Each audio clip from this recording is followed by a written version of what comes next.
Ici, il faisait un peu moins chaud, ça ferait du verre. Là, c'est déjà un petit peu liquide. Et là, il y a un petit jus qui sort. Et pouf, on met sur la piqûre. Et ça calme tout de suite. Découvrir les végétaux sauvages d'une façon ludique et conviviale. Géraldine Tomasino propose des balades en forêt, cette fois-ci destinées à un groupe de parents accompagnés de leurs enfants âgés de 6 à 10 ans. Ça s'appelle le sureau noir. Alors pourquoi est-ce qu'il s'appelle noir alors que là, il est tout vert? Retrouver des feuilles d'arbres et les coller sur une feuille de papier, des massages inspirés par les plantes sauvages, inventer des recettes marrantes à base de fruits de saison et bien d'autres choses encore, il ne manque pas d'activités pour les enfants et leurs parents.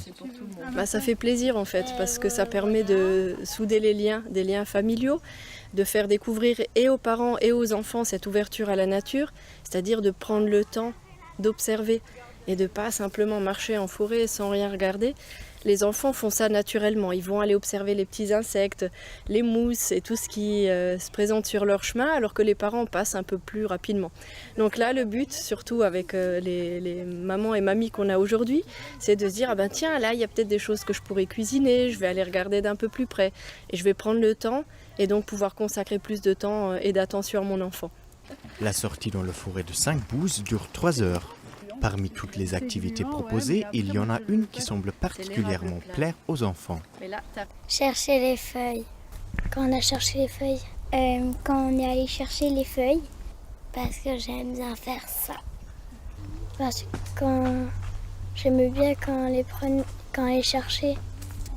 Et parce que elle nous a expliqué aussi comment on peut savoir quelles feuilles c'était. Et j'ai trouvé que c'était bien. Le pétiole qui est rouge, et ça vous en avez un petit peu partout qui pousse, et puis ils envahissent un petit peu tous les autres arbres. En plus de l'aspect ludique, Géraldine Tomasino profite de la sortie pour partager des informations pratiques sur les plantes sauvages.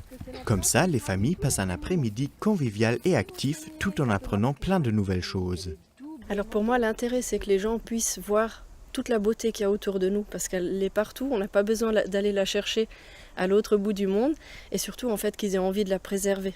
Parce que quand on voit les belles choses, quand on voit tous ces arbres différents qui poussent alors qu'on passe souvent à côté en pensant que ce sont tous les mêmes, quand on voit qu'il y en a certains qu'on peut utiliser aussi pour la cuisine, ça donne envie en fait d'y faire attention, de ne pas jeter de déchets, de préserver et puis de prendre soin en fait, et peut-être après de laisser quelques plantes sauvages venir aussi pousser dans le jardin sans forcément leur couper la tête très rapidement.